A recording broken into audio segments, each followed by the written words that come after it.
Assalamualaikum warahmatullahi wabarakatuh.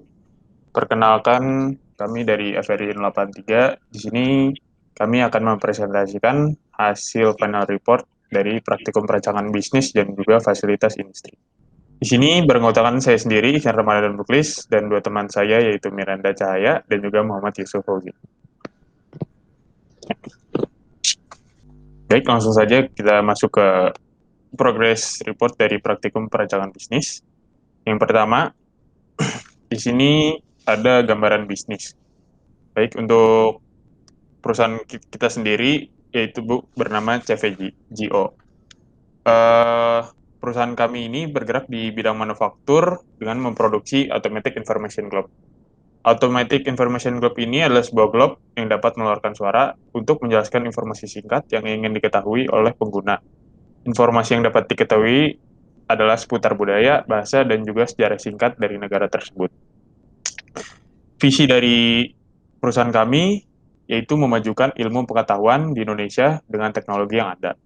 Lalu untuk misi perusahaan kami yang pertama, mempermudah kegiatan belajar mengajar, mengembangkan produk dengan inovasi yang ada, dan yang ketiga, memberikan servis dan garansi produk yang terbaik kepada pelanggan. Selanjutnya, di sini ada struktur dari perusahaan kami. Selanjutnya ini ada analisis STP dari perusahaan kami. Yang pertama kita mulai dari segmenting. Segmenting ini terbagi menjadi 4. Yang pertama ada geografi. Untuk geografi sendiri, produk kita ini akan dijual di lingkungan pendidikan, terutama di SD dan SMP.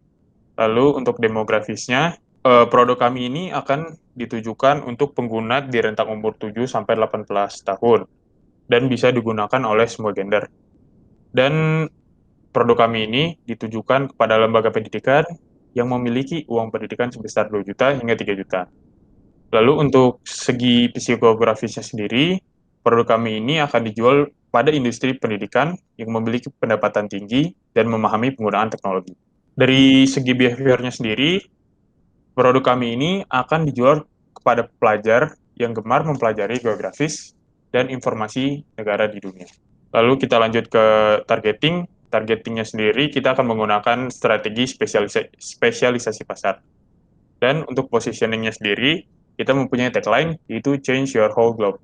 Yang berarti mulai dari sekarang, kita harus mengganti globe konvensional dengan globe yang lebih modern, interaktif, dan informatif. Oke, selanjutnya ada marketing mix di mana kita akan menganalisis 4P, yaitu production, place, price, dan promotion.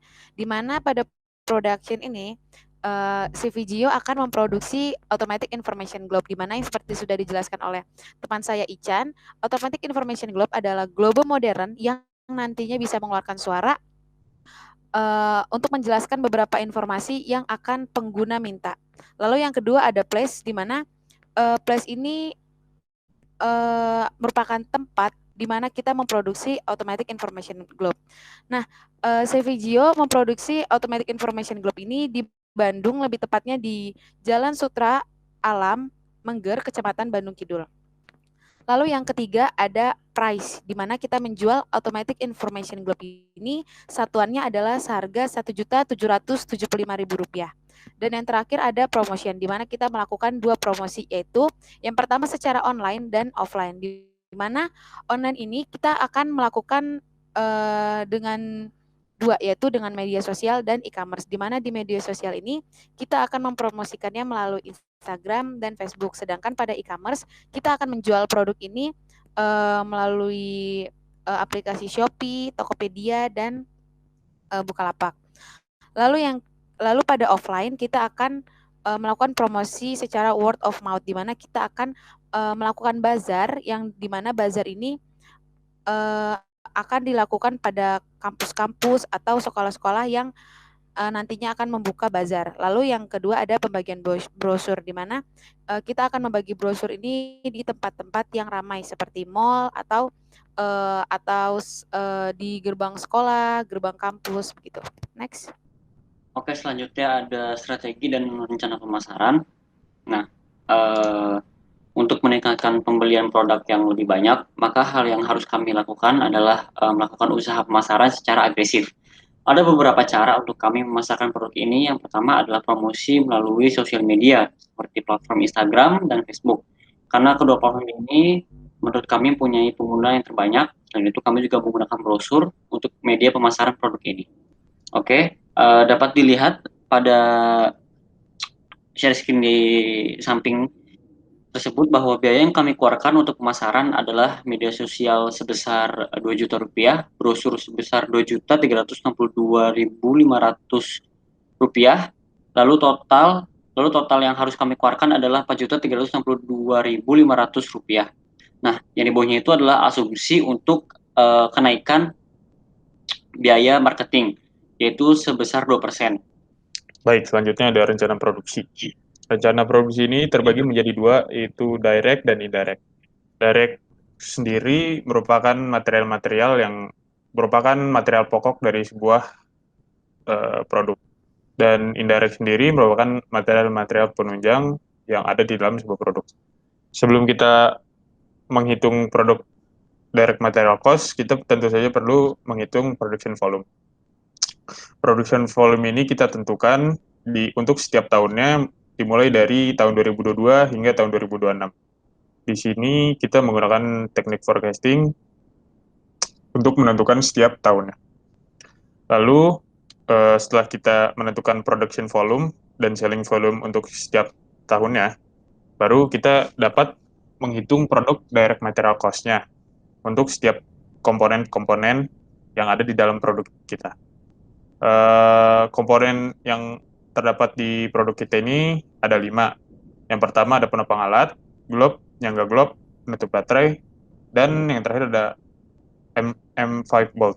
Selanjutnya ini ada packaging and holding untuk direct material. Packaging and holding ini merupakan bebanan biaya untuk menaruh suatu barang di sebuah gudang. Selanjutnya ada order direct. Order direct ini biaya yang dibutuhkan untuk mengorder sebuah komponen. Selanjutnya ada product indirect material cost. Di produk indirect material cost ini terdapat 2 item, yaitu tag price dan juga cat. Bisa dilihat increasing percentage of indirect materialnya 8% dan total needs-nya sesuai dengan production volume yang sudah kita hitung tadi. Lalu ada indirect cost, ini cuma tinggal dikali unit price dengan total needs, dan setelah itu kita dapat menemukan hasil di setiap tahunnya. Lalu selanjutnya ada rencana sumber daya manusia. Nah, untuk rencana sumber daya manusia sendiri, untuk yang pertama itu kita untuk struktur organisasinya, yang pertama ada CEO, lalu di bawah CEO ini ada spesialis HRD staff, spesialis financial staff, production manager, dan sales marketing manager, di mana pada production manager dan sales marketing manager ini membawahi production operator dan sales marketing staff. Nah, untuk jumlah dari struktur organisasi ini, di mana CEO hanya 1 orang pada tahun 2002, pada tahun 2021 orang, tahun 2023 1 orang, dan pada tahun 2024 1 orang. Untuk spesialis HRD juga pun begitu, di mana di tahun 2022 1 orang, tahun 2023 1 orang, dan tahun 2024 1 orang. Tapi di sini berbeda nih, di mana di operator production pada tahun 2022 kita membutuhkan 13 orang, begitupun pada tahun 2023 dan tahun 2024, di mana total dari sumber daya manusia sendiri pada CVGO itu membutuhkan 19 orang pada tahun 2002, 2023 dan tahun 2024. Lalu untuk rencana SDM yang kedua, di mana kita merekrut beberapa anggota. Jadi untuk susunan strukturnya bisa dilihat pada layar, yaitu yang pertama ada CEO, yang di CEO ini membawahi Production General Manager, Marketing dan Sales General Manager, HRD Manager, dan Finance Manager, di mana keempat tadi membawahi beberapa divisi lagi, yaitu seperti Production Line Head, Marketing dan Sales Supervisor, HRD Staff, Finance Staff, dan untuk Production Line Head sendiri dan Marketing Sales Supervisor membawahi beberapa operator dan staff, yaitu production operator dan sales and marketing staff. Oke, selanjutnya adalah proyeksi keuangan dari perusahaan kami. Yang pertama ini adalah data finansial di perusahaan kami. Nah, lalu di sini ada yang paling atas dulu ada source of fund. Nah, yang pertama itu ada fixed investment atau investasi tetap. Ini didapatkan dari sheet investment pada modul 4B dengan jumlah Rp90.207.232. Nah, lalu ada working capital. Nah, untuk mencari working capital ini rumusnya adalah total direct cost ditambah electrical machine expense ditambah indirect labor cost tambah indirect material cost tambah factory and building rent expense tambah material handling cost, maintenance cost, dan ditambah total operational cost. Pengecualian untuk depreciation cost dan amortization.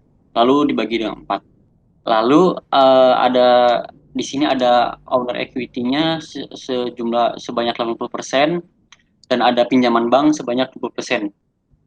Lalu dana yang kita dapatkan adalah total dana yang kita dapatkan adalah 3 miliar, sejumlah 3 miliar. Nah, lalu di situ ada table of calculation product selling cost. Nah, itu adalah nah di situ ada persen profit. Nah, persen profit adalah persentase profit yang sudah yang perusahaan kita sudah tentukan. Nah, company profit ini rumusnya adalah cost of goods sold dibagi cost of goods sold per produk dikali persen profit. Nah, lalu ada selling cost per produk itu rumusnya adalah cost of goods sold per produk ditambah company profit. Lalu ada selling cost rounding per produk. Nah, di sini ada cash flow. Jadi cash flow ini adalah kalau di bahasa Indonesia itu adalah laporan arus kas. Nah, laporan arus kas ini adalah merupakan revisi dari mana uang kas diperoleh perusahaan dan bagaimana mereka membelanjakannya. Atau bisa disebut adalah ringkasan dari penerimaan dan pengeluaran kas perusahaan selama periode tertentu. Nah, di sini pada periode 2021, 2022, 2023, 2024, 2025, dan 2026.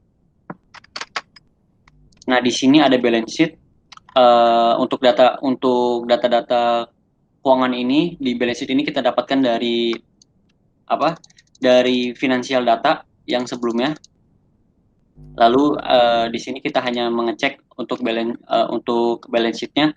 Nah, di sini terlihat bahwa dari setiap tahunnya itu 0. Jadi dapat diketahui bahwa bahwa balance sheet kita itu seimbang. Oke, lalu selanjutnya ada analisis kelayakan, di mana analisis kelayakan ini bertujuan untuk mengetahui apakah perusahaan ini layak untuk diteruskan atau tidak. Nah, yang pertama ini ada initial cash flow, di mana kita mendapatkannya dari modul sebelumnya, modul yang dijelaskan Oji. Nah, pada tahun pada tahun 0 atau pada tahun 2021 itu cash out yang dikeluarkan adalah sebesar 3 miliar. Nah, di mana operational cash flow-nya atau cash in-nya pada tahun 2022 yaitu sebesar 2 miliar dan begitupun naik pada sampai tahun kelima atau pada tahun 2026. Nah, untuk net cash-nya sendiri ini merupakan pengurangan dari cash in dikurang dengan cash out. Nah, bisa dilihat hasilnya seperti pada layar. Lalu untuk PF faktornya, kita mengambil dari modul sebelumnya, yaitu kita mendapatkan 8%. Di mana PV faktor ini nanti akan dimasukkan melalui rumus Excel. Nah, nanti didapatkan pada tahun 2021 atau pada tahun ke-0, itu PV faktornya sebesar 1, pada tahun 2022 0,9 dan begitu pun selanjutnya sampai tahun 2026, yaitu mendapatkan PV faktor sebesar 0,6. Nah, menurut FRI kami, perusahaan kita ini layak. Kenapa? Karena pada payback periodnya itu kan di sini kan sebesar 1,34.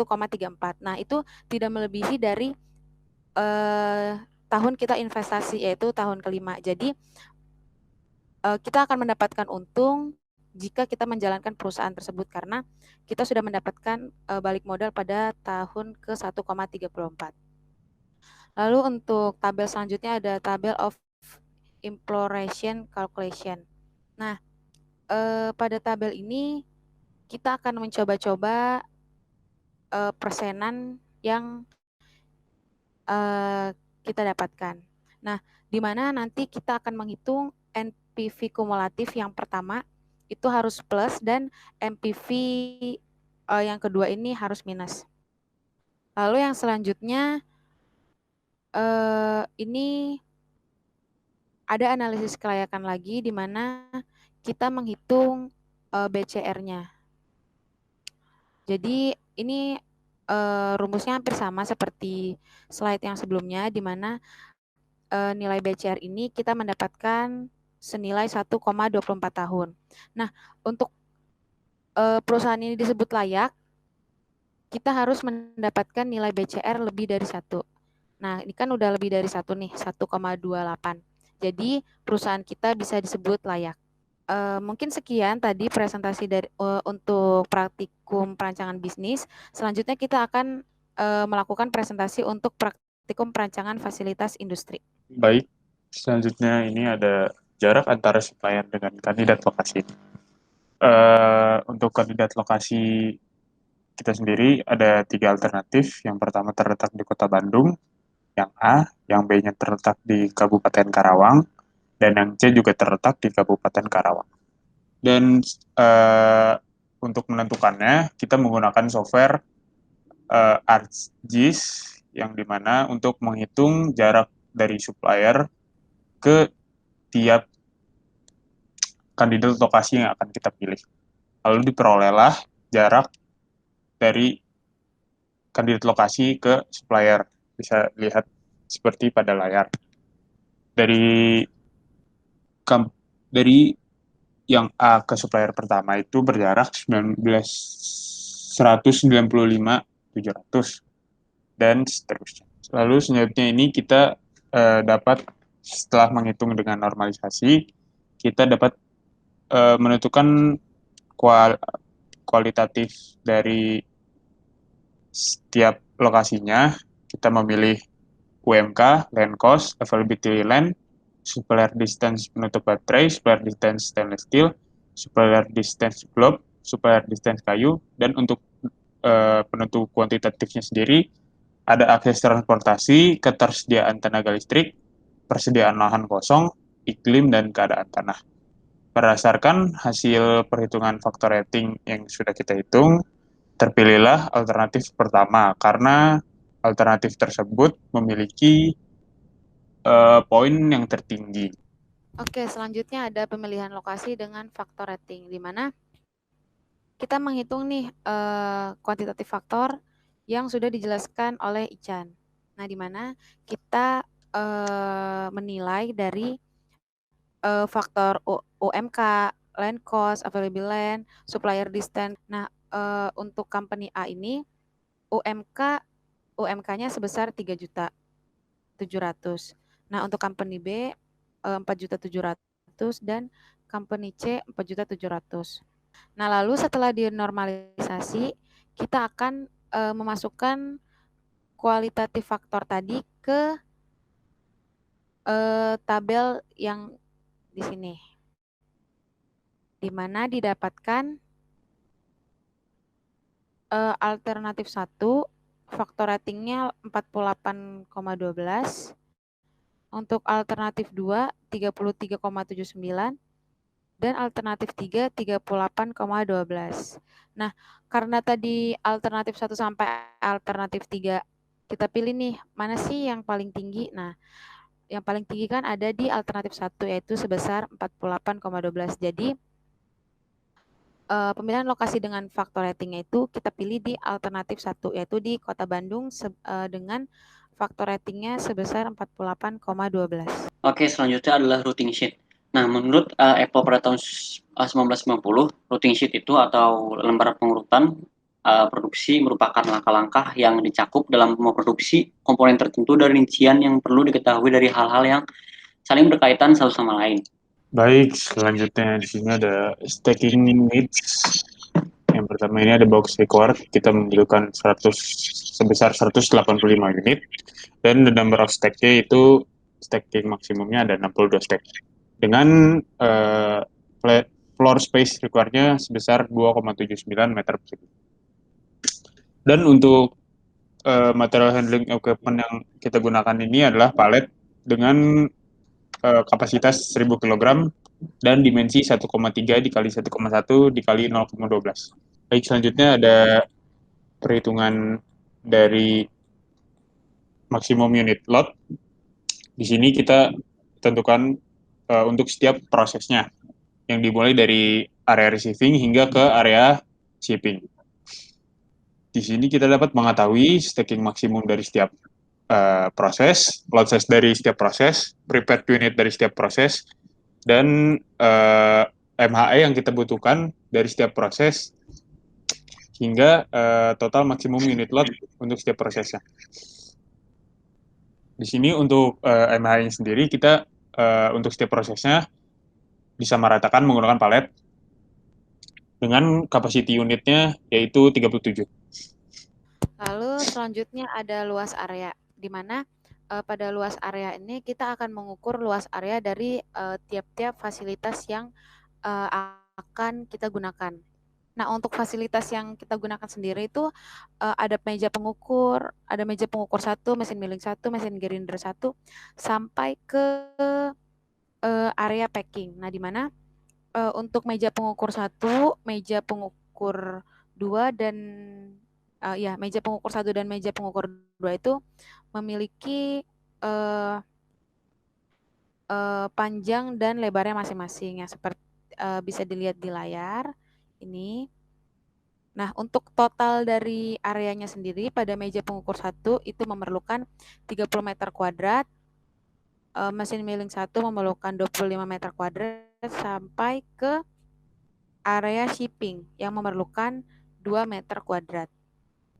Oke, selanjutnya adalah FTC atau from to chart. Nah, from to chart ini adalah teknik konvensional yang biasa digunakan untuk merencanakan tata letak pabrik dan perpindahan material dalam proses produksi. Nah, angka-angka pada from to chart ini akan menunjukkan berat total beban yang harus dipindahkan, jarak perpindahan material, volume, atau kombinasi dari faktor-faktor tersebut. Nah, untuk total cost yang didapatkan itu adalah sejumlah Rp193.080. Baik, selanjutnya ada initial layout setelah ARCH. ARC sendiri merupakan singkatan dari Activity Relationship Chart. Activity Relationship Chart ini merupakan perbandingan antara dua fasilitas untuk menentukan relationship di antaranya. Misalkan kita membandingkan RRC dengan GBBO, bagaimana relationship-nya. Lalu setelah itu kita lakukan normalisasi untuk setiap fasilitasnya. Setelah kita melakukan normalisasi, lalu kita dapat membuat initial layout-nya. Initial layout ini sendiri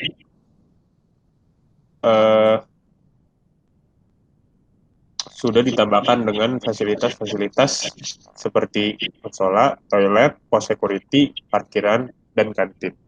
Maaf sebelumnya, mungkin ini yang dimaksud dari slides di depan ini maksudnya adalah final layout ya, bukan initial layout.